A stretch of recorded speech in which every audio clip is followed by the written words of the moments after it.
या अनुच्छेद कलम 200 नुसार राज्याच्या विधिमंडळाने मंजूर केलेल्या विधेयकाचे प्रत्यक्ष कायद्यात रूपांतर होण्यासाठी त्या विधेयकाला राज्यपालांची संमती आवश्यक असते. राज्यपालांकडे ते पाठवले गेल्यानंतर राज्यपाल एकतर त्याला मंजुरी देतात किंवा मंजुरी रोखून धरतात किंवा ते विधेयक राष्ट्रपतीच्या विचारांसाठी राखून ठेवले जाते.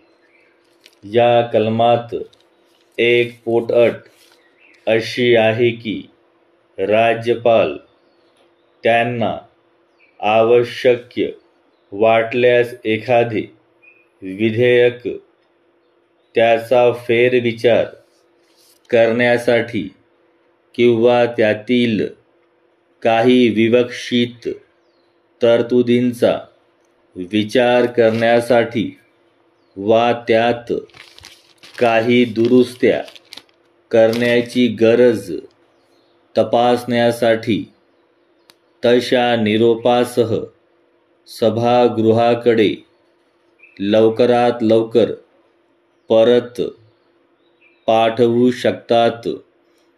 सभागृह त्यानंतर तसा पुनर्विचार करते व जर सभागृहाने ते सुधारणासहित वा सुधारणाशिवाय मंजूर करून राज्यपालांकडे पुन्हा संमतीसाठी पाठविले तर राज्यपाल त्याची संमती रोखून ठेवू शकत नाहीत.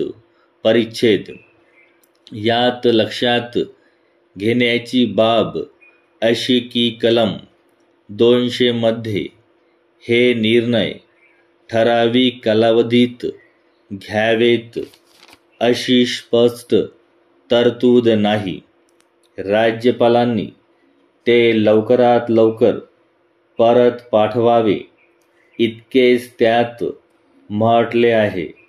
घटनात्मक तरतुदीतील या त्रुटींचा फायदा घेत राज्यपालांनी विधेयकांना संमती न देता व काहीच निर्णय न कळवता ती अनिश्चित काळापर्यंत प्रलंबित ठेवल्याची उदाहरणे घडली आहेत व घडत आहेत.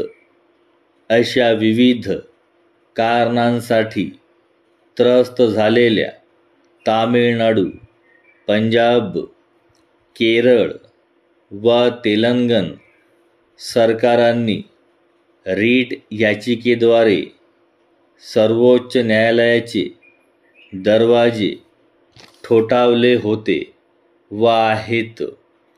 त्यातूनच राज्यपाल आपली घटनात्मक जबाबदारी निपक्षपातीपणे पार पाडत असून त्यातून घटनात्मक मूल्यांचा संकोच व ऱ्हास होतो अशी टीका सर्वदूर होऊ लागली.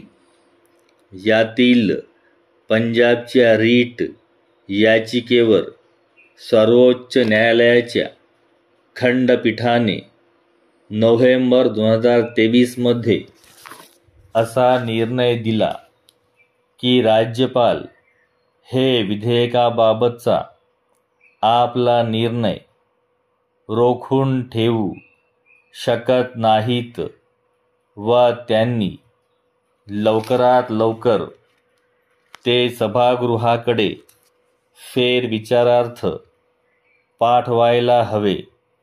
हा निर्णय देताना या कलमांतर्गत ज्या 3 कृती राज्यपाल करतात त्यावर कालमर्यादा घालण्याचे मात्र न्यायालयाने टाळले होते.